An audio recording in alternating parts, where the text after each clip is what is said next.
Welcome to Divine Feminine Rising with Ms. Deline.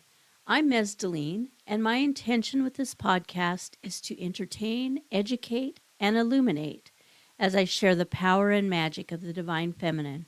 Thank you so much for being here.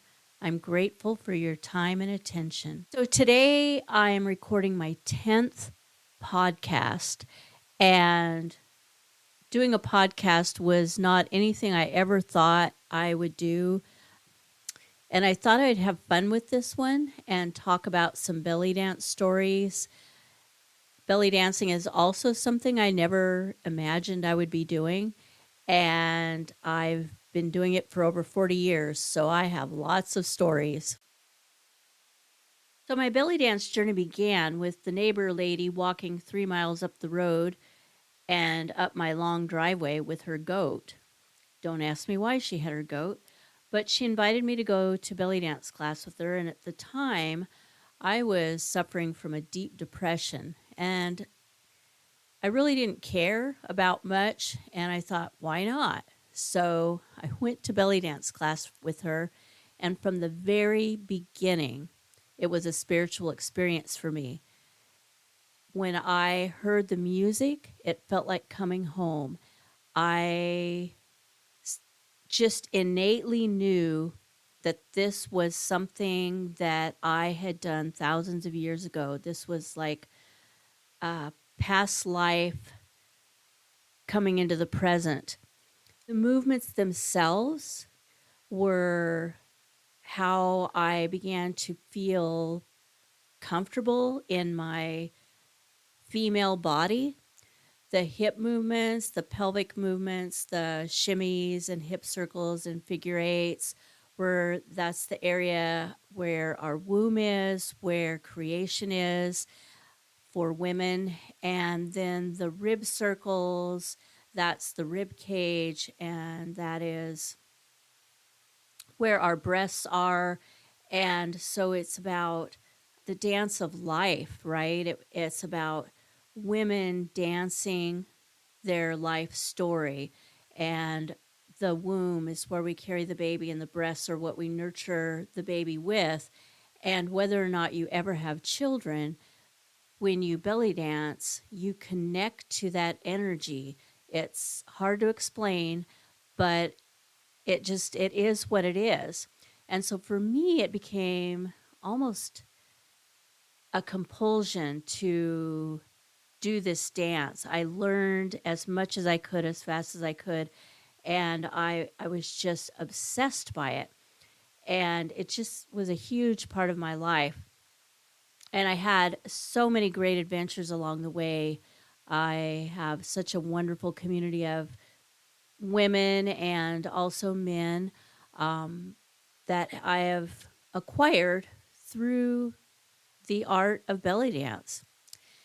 And so when I first started and I told my mother that I was a belly dancer, she just went, "Oh my God, I raised a stripper."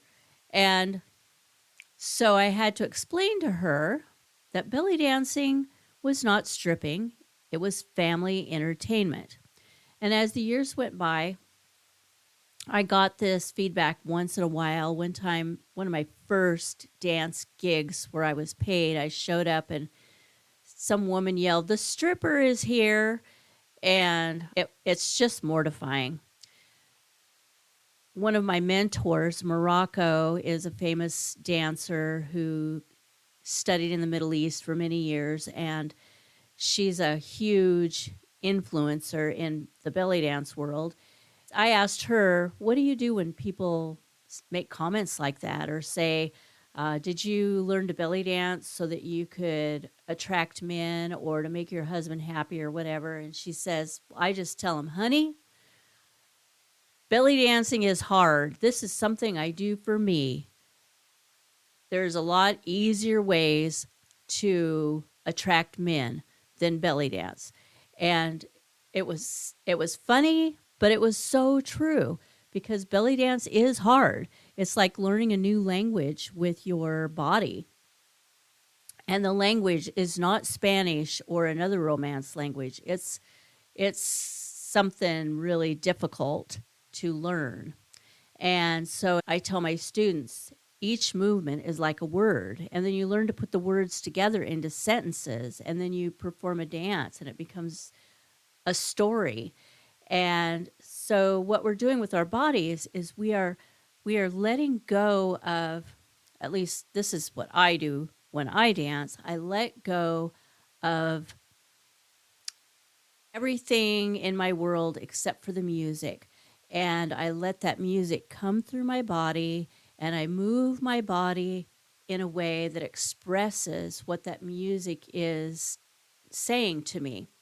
And so it's a time when I get very connected. I feel a sense of bliss. I feel a sense of oneness with the source. And it's just a wonderful thing. So, my first dance troupe that I formed, I called Troupe Shikhat.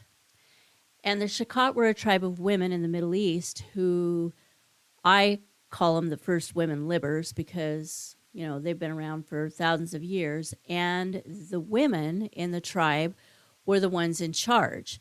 They would go and dance. They would go to the villages and perform and be paid. And then they would save their money, and they bought their own husband. And then they also were able to, if things weren't going okay, they divorced their husbands. So they were, I consider them the first women's libbers, right?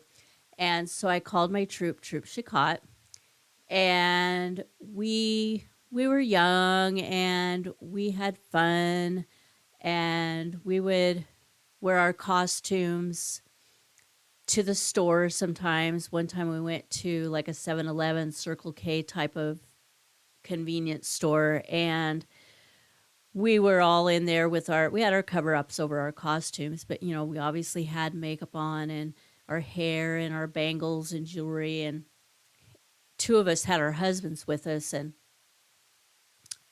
the clerk behind the counter said, "Are you a cult?" And so I've always remembered that and had fun with it.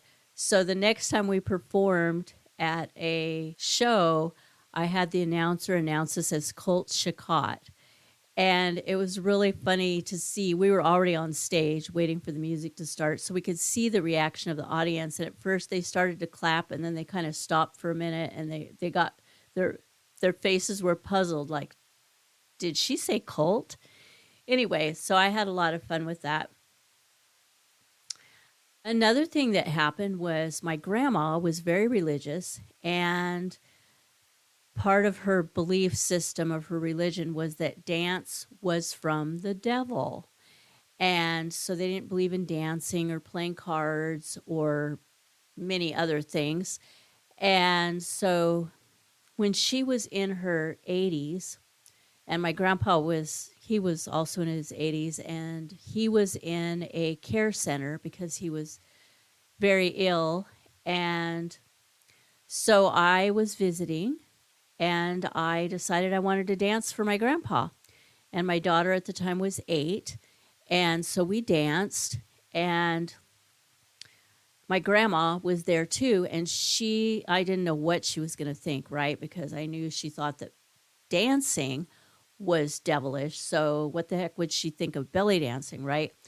And she loved it. She absolutely loved it. She said, "I know my religion says dance is devilish, but that was one of the most beautiful things I've ever seen. That was absolutely divine. There was nothing evil about what you did." And so then she asked if I would perform for a group of the people in the home. And I said, sure. So I danced for them. And later, my grandma says, "I had so much fun watching those old people watch you dance." And it just tickled me so much because, she was 85. So anyway, that was an awesome experience for me. So one of the things that I have lots of funny stories about costuming. So our costuming is kind of intricate, And we always wore harem pants, kept our legs covered, and we had skirts that had 5 to 7 yards of fabric, up to, as time went on, up to 25 yards of fabric. And then we had what they call bedla, which is a bra and a belt that were very decorated. So covered with beads or coins, and our bellies were draped with beads and coins, and then we danced with veils, and we usually had sleeves of some sort or vests. And so we're pretty covered, and but there's a lot of moving parts there. So the costume is supposed to enhance the dance, not detract from the dance, right? The whole point is to enhance your performance with your costuming. So if there's a problem, it detracts from the performance. And I can tell you many, many stories, but I think I'll just do 2 or 3 here. One, I call it the potty skirt. And you know how women know how when you go to the bathroom, sometimes if you wear long skirts or even short skirts, sometimes they get tucked up in your waistband, and you go out of the bathroom and sometimes you don't feel the air on the back of your leg and your skirt is tucked up and back. And one time there was an outdoor gig that we had, and it was a big festival in this small town. And the seating, there was stands on 3 sides of us. So, we were surrounded by people. And my friend's troupe went out to perform, and one of them had gone to the bathroom, and her skirt was tucked up in her harem pants. And it was so obvious. And so I didn't know what to do, but I just felt like I had to do something, right? I'm one of those people, those helper people. And so they're doing a group performance, and I'm thinking, well, the audience doesn't know the difference. They don't know what the plan is, right? They don't know the choreography. So I swirled out into the arena, as it were, and swirled by and just kind of spun around. And as I spun by, I snatched her skirt out of her harem pants and let it drop. So I just couldn't stand it. So I had to do that. And I don't even know if she knew I did it. But anyway, that's one of many stories. And then another one is same group of people. I'm a teacher who makes sure that my people are put together beforehand, but not all teachers think to do that.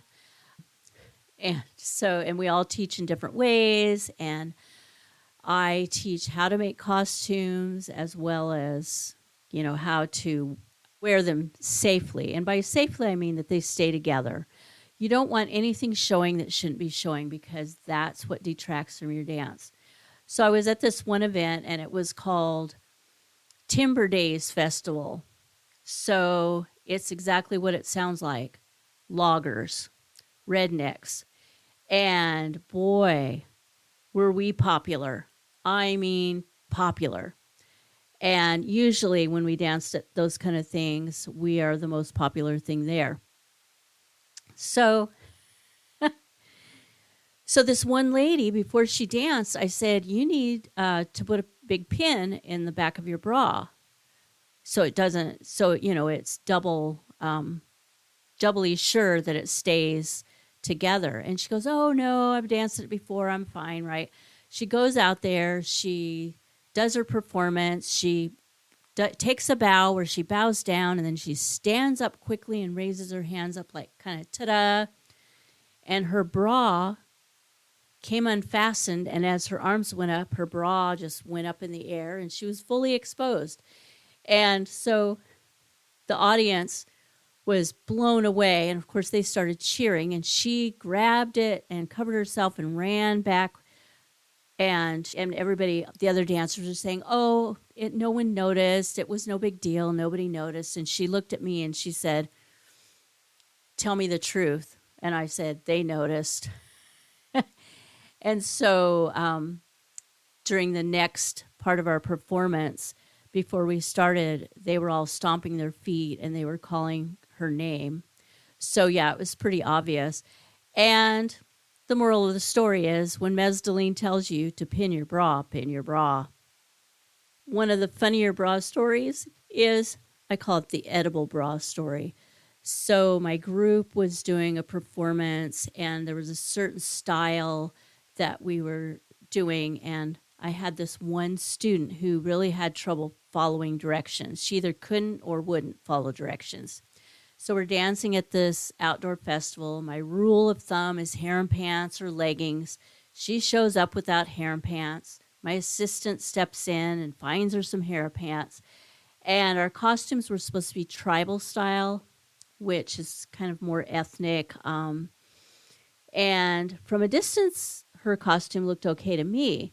But when we got close, we saw it was decorated with pinto beans. Now, sometimes I think I've seen everything, and then someone shows up with pinto beans glued to their bra for a decoration.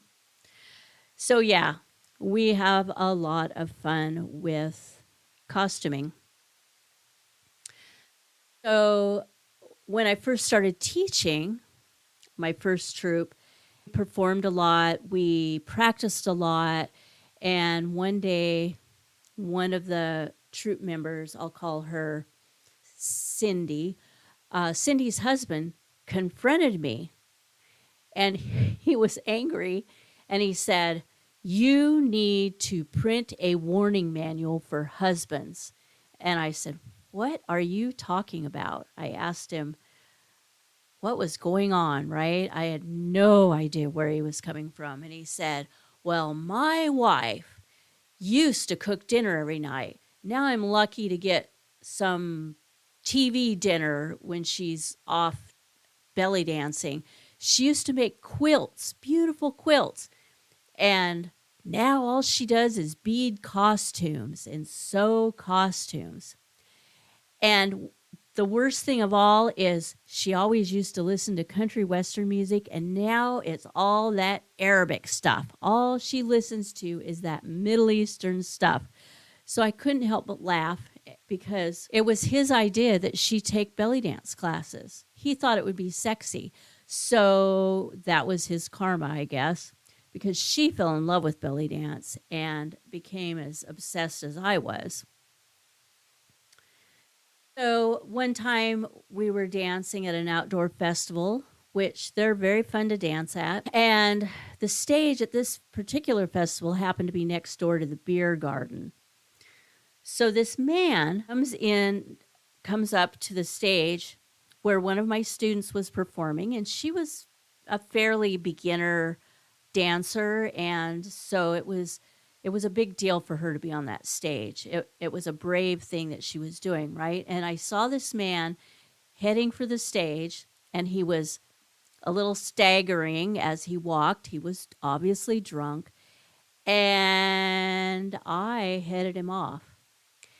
And I dance with a sword. So I balance a sword while I dance. And so I had my scimitar in my hand, and it's a large looking weapon.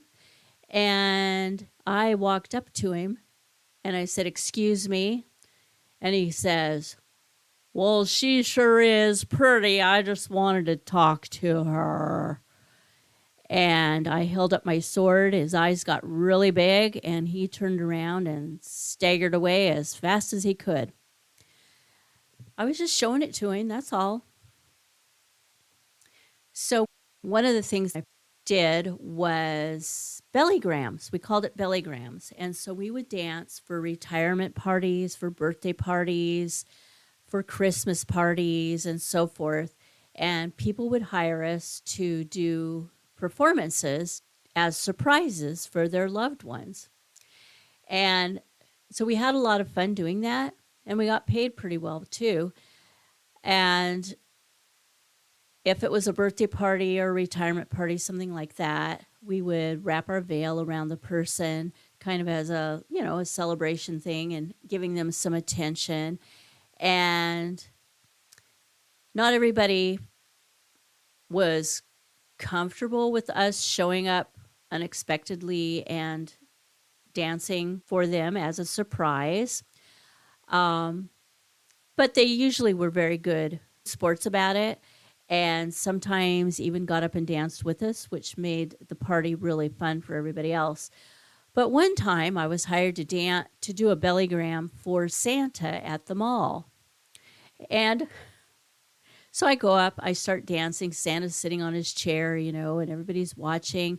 And he gets this look on his face and he screams and he runs. He just ran. And so I stood there. I didn't really know what to do, but that was the end of that performance. So there were many different places that we would do bellygrams, indoors, outdoors, and sometimes kids' birthday parties. It was just a fun thing. Like I said earlier, belly dancing is family entertainment, and my most fun thing was getting the kids up to dance with me. So one of the weirder places we danced was in a boxing ring. There was this boxing competition, and they asked us to be the halftime or intermission entertainment. And I was like, sure, this will be fun. Well, I don't know how many of you have ever been in a boxing ring, but first of all, I have these 25-yard voluminous skirts on. We all do. And to climb through the ropes of a boxing ring is not easy in full costume. Then dancing in the boxing ring is not easy. I had never been in one before. I didn't know that it was springy. So it makes sense, But yeah, dancing on that springy surface, that was a challenge. Our calves got a good workout. My legs were so sore the next day, but it was so much fun and so unusual. I've gotten to dance for famous musicians, but my favorite thing of all was dancing in Egypt. And it was just such a delight and such an honor and such an adventure for me to dance in Egypt. I was on a cruise ship there, and I went with a group of belly dancers, and we'd been told that there would be a dance party on the cruise ship to bring a costume and at the time a cassette tape. This was back in the 80s. And then, we'd take turns performing. So I'm walking through the dining area earlier in the day, and this Egyptian man says, "Are you dancing tonight?" And I said, "Yes."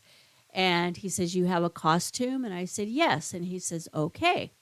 So I'm there at the show, and there's some live music and a couple of Egyptian belly dancers that danced. And then we were going to have an after party where we danced just for each other and had some fun. So this live music is going, and there's this belly dancer is dancing, and then she's done. And this man comes up to me and says, "You're next." So somehow, I don't know if he liked the looks of me or what, I have no idea, but I ended up dancing to the live music on the cruise ship. And it was mind-blowing. It was so much fun. It was a 40-minute routine also. That was something else.